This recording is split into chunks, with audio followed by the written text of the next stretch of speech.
This is the Samsung Galaxy Note 10 Plus and we're in 2023. So how does a Samsung phone released in 2019 hold up? We know that Apple are very good at supporting their phones and keeping up with software, making sure that the phones still run incredibly well in 2023, even really old phones. But how does Samsung do in this department? Let's have a look at this phone. First and foremost, the display on this device is incredible. The bezels are so incredibly thin, they feel so modern in 2023. If you can see on this white background, the bezels are really thin at the top and the bottom. The bottom one is a little bit chunkier, but it is still not that bad. And I think it keeps up with the Galaxy S23 models, which I have seen very well. I think the curved display on the edge is slightly rounded and slightly curved, as you can see here, means that the bezels look much smaller on the sides. And when you're looking at it face on, there are barely any bezels on the sides of this device. So really, the display is great. The bezels are really thin, and there's that punctuating hole punch camera, which is for selfies on the front of your device.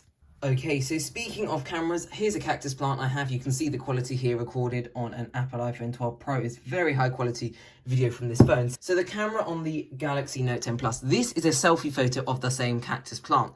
As you can see here, it actually has fairly good definition for a selfie camera, although it's not perfect. Also remember that image processing is coming through this phone and then through the camera that you're watching this on, so the colors look a little bit different in real life. However, I also took a 2x zoom photo into it, and you can see it's okay at capturing the details. My phone is sort of sharpening this more as I record this video. Generally, it's still a decent photo. It's hard for me to talk too much about this as the rear cameras on this device have had the glass replaced. But the main camera as well consistently performs decently well. Not the best photos in the world, but they capture fairly well. And the camera application is smooth. It's easy to switch between the lenses. We've got the ultra-wide lens there as well, which is definitely lacking in quality somewhat. I've just taken another photo with the ultra wide. You can see when you zoom in, the quality there is just a little bit lacking. But the camera app, generally smooth, responsive. As for video, you get decent video. I've used this before to film some YouTube videos instead of my iPhone 12 Pro, and I do think my 12 Pro is better, but it is 1 year newer. Now you've got some quality options on the Galaxy Note 10 Plus, super steady mode as well, which is similar to Apple's action mode, and these all are great features to have on this device, and it definitely has got a lot of packed in features which are super useful. Single take is super great, so there's definitely some really great things in here. It's just not the best camera quality overall. Now the speakers on this device, I think it's personal taste. In my opinion, I prefer my iPhone speakers because I think they get a bit louder, although my dad, who predominantly uses this device, thinks that the speakers on this device have more bass and more depth. Okay, so here is some audio.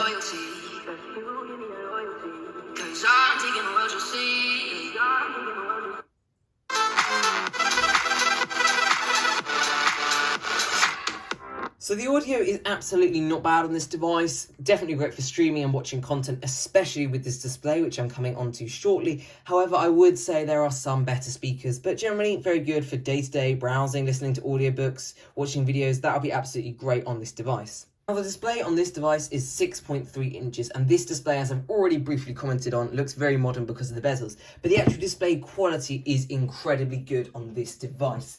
I think 6.3 inches is a very good display size for a smartphone. I think any bigger than that, and it begins to look a bit too big in your hands, sometimes a bit difficult to hold. I think this device is fairly good. You do have to stretch to reach the top, definitely, but it's got a really good screen, great for consuming content, great for browsing, and I really like that. Although do note it is only 60 Hz on this device. However, this generally is still really good in 2023. The iPhone 15 models, which came out not even a month ago, have 60 Hz displays, so that is definitely something that shouldn't put you off. The best thing about this display for me is the size, but also the 90% screen to body ratio, which means in terms of the actual body of the phone, so the borders, it has 90% of it is a screen, which is really impressive. The Galaxy Note 10 Plus is definitely future-proof because it's got 5G, which is super great. 5G is really good on this device, generally works just whenever your network supports it, but it's great that this device does have 5G included. Now, something I neglected to mention when I made a video about this device in 2022 was the S Pen. I don't remember, or I don't recall talking much about that, so I'm going to talk a bit more about that in 2023 and how good it is. So first of all, it's in the bottom right hand side of the device, next to the speaker grill and the USB-C, which is great for 2023, charging port. You've also got a microphone down here. I will briefly mention what's on the slides as I go around the device, but there's not much to comment on. So the S Pen with a click in comes out and releases. Now this is great even in 2023. You release it, you get a great menu that comes up. So for example, I'm going to press create note. That's what I'm going to do. I'm going to create a note. Now I can write a message on here. Now I believe I did comment on it last time I made this video, but I don't think I made too much of an effort to analyze and talk about it. Responsiveness, if you look here really carefully, it really responds well, really rapidly. I will do a little slow-mo shot in a second for like 0.3 seconds, but this is a great device. Do people use the S Pen throughout their daily lives? I don't think so. I don't think many people ever use this S Pen. I don't know when the last time is my dad used it, but occasionally it's super useful. Artists, designers, people who need to draw or just jot down notes in a meeting. This is super great. The S Pen feels decently good quality, fits into the device well. It's got this really nice tip on the end of it, and it's got a really nice click to the end, which is super great and super satisfying. So generally the S Pen is great, still holds up well. I'm sure there have been some minor improvements over the years, but it's absolutely not significant enough that just for the S Pen alone, you'd need to upgrade. A quick note from editor me here, I would like to note that the inbuilt screen fingerprint reader is also very effective on this device and yet again helps it feel modern and smooth in 2023. Compared to the video I made last year about this phone, it hasn't aged that much more than when I created a video a year ago about this. The only things I would comment on before we go to the design and aesthetics is two key things. One, the importance of software, which I'll come on to later, and two, the importance of cameras, which I'll also cover a little bit more in depth in a second. But these two are the main areas where it's aged compared to when I created a video last year. As for the design and aesthetics, I've already commented on the screen. It's got an incredible design on the back, depending on what colour you get it in. This Aura Glow looks really cool and still feels really modern and up to date. Now, the cameras are not the best. I think in 2019, when the iPhone 11 was out, Apple was starting to do these bigger camera bumps. And on this device, you can see the cameras are definitely small. The camera bumps are not as big as some of the later devices. This camera bump reminds me very much of the iPhone X. So the iPhone 10 was released in 2017, and I think these two look fairly similar, albeit with one extra camera on the Galaxy Note 10 Plus. However, I think the cameras are a little bit outdated and it falls a bit short, especially even just looking at the device. The aesthetics of the cameras are so much smaller than what we're used to in 2023. So, other than that though, I think the back of the device, Samsung logo, very nice. It's a fingerprint magnet. It's hard to see on camera, but trust me, you touch this device once and there'll be fingerprints all over the rear of this device. On the top, there's literally nothing to remark on. You've got the SIM ejector tray and the SIM ejector button, a microphone at the top. On the left-hand side of the phone, if you're holding it, the left-hand side, you've got the power button and the volume up button. Nothing particularly remarkable there. I briefly commented on the base earlier, and on the right-hand side, there's nothing. So do note the power button is on the left-hand side of this device rather than the right-hand side that most devices use. A little bit unusual, but still absolutely okay, and it's something you just end up getting used to.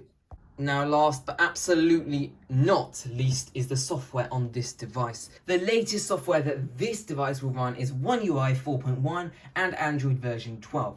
This means this device will no longer be getting updates in the future and it will be stuck on this software. This software still feels very modern, very sleek and very new, even in 2023. The application icons haven't changed drastically and the phone is smooth and easy to use. So if software isn't your main concern, this device will still run absolutely brilliantly. However, I do think if you're considering buying a phone, you do have to consider that this software will not be getting updated any longer. So definitely something to consider for future-proofing. Overall, should you purchase this device in 2023?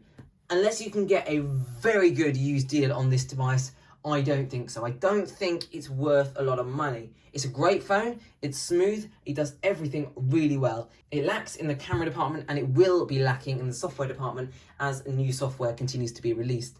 If you own this phone, the question is, should you keep it? Do you need to upgrade? I would say you could get another 1 to 2 years out of this device very comfortably. If, however, you love the latest software, you love the latest cameras and you love the latest features, maybe it's time to look at an upgrade. Overall, this phone has held up remarkably well, and it's a bit disappointing Samsung couldn't keep the software supported for a little bit longer, But generally, this phone itself, the physical device, is incredibly good in 2023. And I really like this phone, even 4 or 5 years after its release date. Great phone. I hope you've enjoyed today's video. Thank you very much for watching.